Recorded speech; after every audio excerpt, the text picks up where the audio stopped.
नमस्कार दोस्तों। आज के इस खास विश्लेषण में आपका बहुत बहुत स्वागत है। आज हम बस ऐसे ही कोई थ्योरी नहीं पढ़ने वाले, बल्कि हम एक कमाल की तर्क पहेली यानी लॉजिक पजल सॉल्व करने वाले हैं।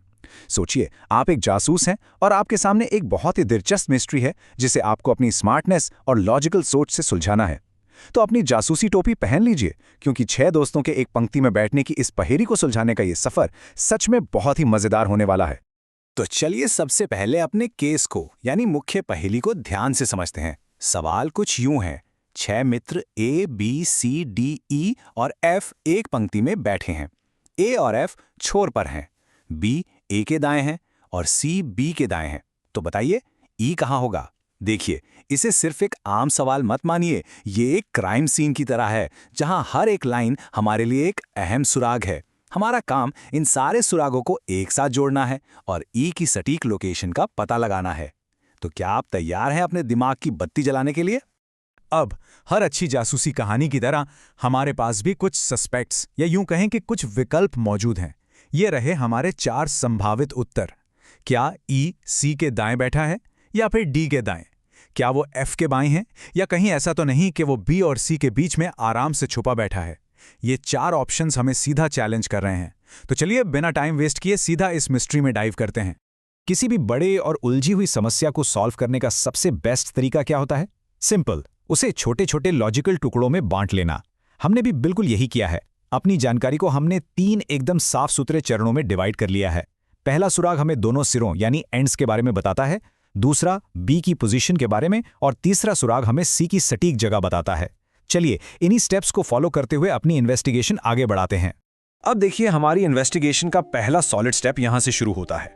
सुराग नंबर 1 कहता है कि ए और एफ छोर पर हैं, यानी दोनों किनारों पर। लेकिन भाई कौन किस किनारे पर है? जरा ध्यान दीजिए, हमें आगे बताया गया है कि बी ए के दाएं है। अब आप ही सोचिए, अगर ए सबसे दाएं किनारे पर होता तो उसके दाएं तो कोई बैठ ही नहीं सकता था, है ना? लॉजिक के हिसाब से यह बिल्कुल साफ है कि ए को एकदम बाएं छोर पर ही होना पड़ेगा। और क्योंकि एफ भी एक छोर पर है तो बस उसका सबसे दाएं छोर पर बैठना फिक्स हो गया। देखिए कितनी आसानी से हमने पहले और छठे नंबर की सीट लॉक कर दी। जैसे ही हमने ए की जगह पक्की की, हमारा अगला कदम तो एकदम शीशे की तरह साफ हो जाता है। अब आते हैं अपने दूसरे सुराग पर। यह कहता है कि बी ए के ठीक दाएं बैठा है।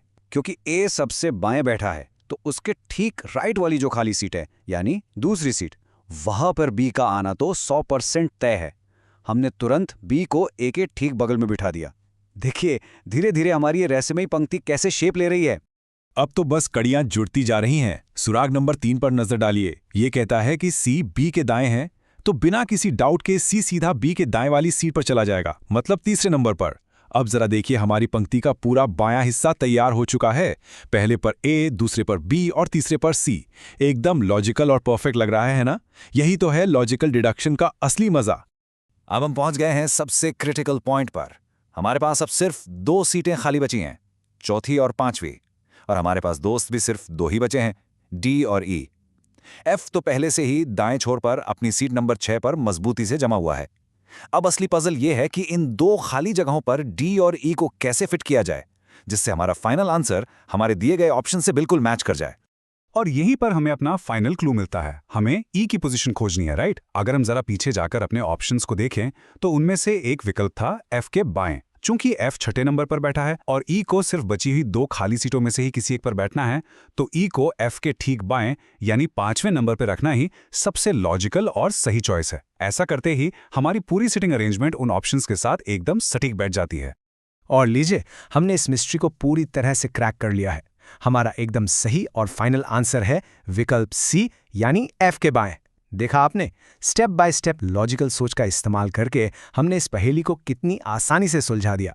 हमने देखा कि कैसे एक सुराग ने दूसरे के लिए रास्ता बनाया और आखिरकार हम सही मंजिल तक पहुंच ही गए। पर जाने से पहले मैं आपके दिमाग में एक छोटा सा सवाल छोड़कर जाना चाहता हूं। सोचिए, अगर डी बाएं से चौथे स्थान पर होता तो क्या यह पूरी व्यवस्था बदल जाती? जरा सोचकर देखिए, जब आप किसी एक हिस्से को बदलते हैं तो पूरे लॉजिकल स्ट्रक्चर पर उसका क्या असर पड़ता है। अपने दिमाग के घोड़ों को ऐसे ही दौड़ाते रहिए और लॉजिक के इस शानदार दुनिया का मजा लेते रहिए। आज के इस विश्लेषण में हमारे साथ जुड़ने के लिए आपका बहुत बहुत शुक्रिया। हमेशा कुछ नया सीखते रहिए और आगे बढ़ते रहिए।